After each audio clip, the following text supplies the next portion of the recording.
धन्यवाद।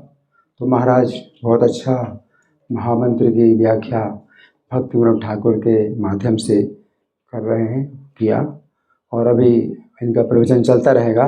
क्योंकि मैं तो जा रहा हूँ, तो महाराज के विशेष आग्रह से कुछ बोलना चाहता हूँ।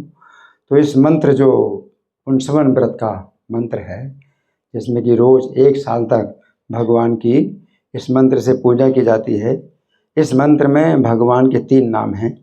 पहला नाम है महापुरुष, दूसरा है महानुभाव और तीसरा है महाविभूतिपति। तो 3 नाम ये जो है ये उसी प्रकार हैं जैसे भगवद गीता के 5वें अध्याय के 29वें श्लोक में भगवान के 3 नाम हैं। महाभोक्ता भोक्तारम जगतपसाम, सर्वलोक महेश्वरम महा ईश्वर, और सुहृदम सर्वभूतानाम, सबके महासुहृद। तो भगवान जो है 3 प्रकार से जाने जाते हैं, और इस प्रकार जान करके शांति प्राप्त होती है। तो यहाँ पर महापुरुष जो नाम है, ये पुरुष का मतलब है भोक्ता और महापुरुष का मतलब महाभोक्ता। तो भगवान जो है महाभोक्ता हैं। तो जैसे बताया गया भोक्ता रम्य गतवसाम, तो प्रत्येक जीव के सद्गुणों के जो है भगवान भोक्ता हैं। प्रत्येक जीव को अपने गुणों से जो है भगवान को भोग प्रदान करना चाहिए, सुख प्रदान करना चाहिए। तो ये जो है प्रत्येक जीव का कर्तव्य है। तो भगवान इसलिए महापुरुष कहे जाते हैं। जीव कई बार पुरुष कहा जाता है, तो भगवान है महापुरुष। और दूसरा है महानुभाव। तो महाअनुभाव का मतलब है भगवान सबके हृदय में बैठे हुए हैं, लेकिन उनका जो भाव है प्रत्येक जीव के प्रति कैसा है, श्रेष्ठ भाव है, सौहार्द का भाव है। भगवान ऐसे नहीं है कि जैसे अर्जुन सोच रहे हैं कि कौन पाप में लगाता है, पाप कर्म में कौन लगाता है, तो शायद भगवान ही हृदय बैठे हैं, पाप में लगाते हैं जीव के। नहीं, भगवान तो सबके सुहृद हैं। भगवान जो है किसी भी जीव को पाप में नहीं लगाते। भगवान तो प्रत्येक जीव के लिए जो है ये चिंता करते हैं कि वो कब जो है मेरी ओर उन्मुख हो, मेरी ओर जो है सम्मुख हो, और मैं उसको जो है उसकी रक्षा करूं। तो भगवान को महानुभाव कहा जाता है। सुहृदम सर्वभूतानाम, ये दूसरा नाम है।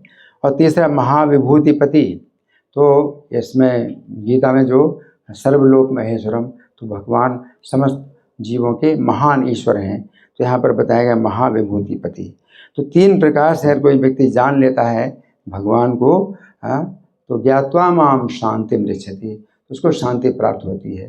तो ये मैं देख रहा था कि इस मंत्र का जो है उच्चारण जब होता है तो भगवान के जो है 3 नाम हैं, और महा करके जो है 3 नाम हैं। तो भगवान जो है 3 प्रकार के गुणों में क्या महान है, हर प्रकार से महान है। तो ये जो है विशेष भगवान के लिए बताया गया है। और जो मंत्र है हरे कृष्ण मंत्र, हरे कृष्ण से शुरू होता है, और हरे राम से, शास्त्रों में हरे राम से शुरू होता है। तो शास्त्रों में कई स्थानों में हरे राम से शुरू होता है और कई स्थानों में हरे कृष्ण से शुरू होता है। और अगर आप कहें कि नहीं वो बदल दिया है, वो पाठांतर कर दिया है, तो आप वो भी नहीं कह सकते कि जहाँ हरे कृष्ण से शुरू होता है उसका पाठांतर कर दिया। क्योंकि ब्रह्मयामल में इस तरह से बताया गया है कि आप उसको पाठांतर कर ही नहीं सकते। इसमें बताया गया है, शिव जी पार्वती को बताते हैं कि हरे कृष्ण पद द्वंद्वम, 2 बार हरे कृष्ण पद बोलना है। फिर कृष्णेति च पद द्वयम, इसके बाद कृष्ण पद को 2 बार बोलना है।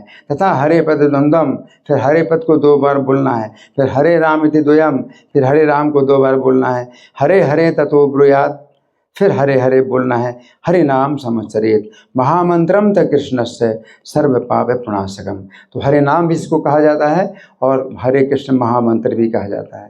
तो इसको महामंत्र भी कहा जाता है और हरे नाम भी कहा जाता है। हरे नाम संवत्सरेत् 16 नाम का है। फिर ये भी बताया गया है कि ये 32 अक्षरों का द्वातिंश दक्षरम मंत्रम नाम षोडश कान्वितम, जिसमें 16 नाम हो और 32 अक्षर हो। कलो युगे महामंत्र समतो जीवतारणे, कलयुग में यही जो है महामंत्र है जो कि सब शास्त्रों के द्वारा सम्मत है जीवों का उद्धार करने के लिए। उत्सृज्यतन महामंत्रम ये तो अन्यत कल्पितम पदम, इस महामंत्र को छोड़ करके कोई अपनी कल्पना से किसी भी पद को महानामेति गायन्ति ते शास्त्र गुरुलंघिनः, किसी अपनी कल्पना से किसी पद को महामंत्र का नाम अगर बोलेंगे तो वे शास्त्र और गुरु का उल्लंघन करने वाले होंगे। तो इतना जो है बताया गया है। तो ऐसे कुछ नहीं है कि भाई हरे राम ही जो है शास्त्रों में बताया गया है। हरे कृष्ण से भी प्रारंभ होता है और हरे राम से भी प्रारंभ होता है। हरे कृष्ण।